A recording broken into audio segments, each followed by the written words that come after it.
ফাতেমা, তুমি এখনই আমার কাছে মাপ চাও, মাপ চাই ঘরে যাও। আম্মা, আপনি ফাতেমারে মাফ কইরা দেন। বড় ভাবি, যদি কোনো ভালো মানুষের কাছে মাফ চাইতে কইতেন তাহলে ঠিকই চাইতাম। আসসালামু আলাইকুম।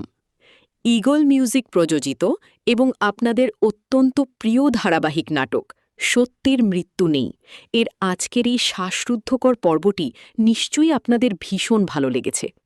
নাটকের কাহিনী এখন এক দারুণ মোড়ে এসে দাঁড়িয়েছে, যেখানে প্রতিটি চরিত্রের আবেগ ও পরিস্থিতি দর্শকদের মনে দোলা দিচ্ছে।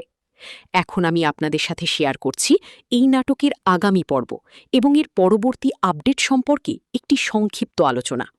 গল্পের বর্তমান প্রেক্ষাপট অনুযায়ী ফাতেমা বেগম এবং শাহানার মধ্যকার সম্পর্কের তিক্ততা চরম পর্যায়ে পৌঁছেছে। শাহানা যে ফাতেমা বেগমকে অপমান করার চেষ্টা করেছিল তার রেশ এখনও কাটেনি। আগামী পর্বে আমরা দেখতে পাব ফাতেমা বেগম নিজের শক্ত অবস্থান থেকে নড়ছেন না।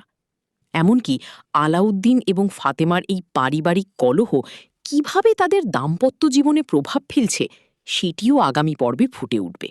শাহানার পক্ষ থেকে আনা অভিযোগ বা তার প্রতি ফাতেমার অনড় মনোভাব পরিবারের বাকি সদস্যদের মধ্যে অস্বস্তি তৈরি করবে।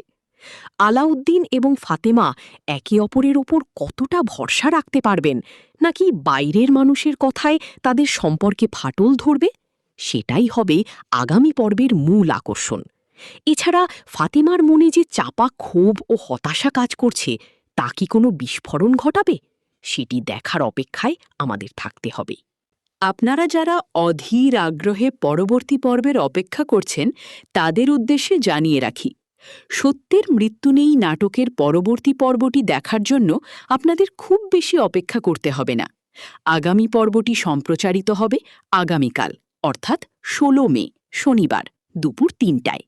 আপনারা বরাবরের মতোই ড্রামাঘর বিডি অফিসিয়াল ইউটিউব চ্যানেল এবং চ্যানেলটি সাবস্ক্রাইব করে নোটিফিকেশন বাটন অন করে রাখেন, এই নাটকটি উপভোগ করতে পারবেন।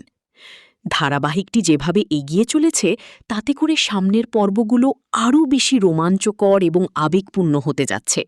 তাই আমাদের সাথেই থাকুন এবং আপনাদের প্রিয় এই নাটকের প্রতিটি মোড় উপভোগ করুন।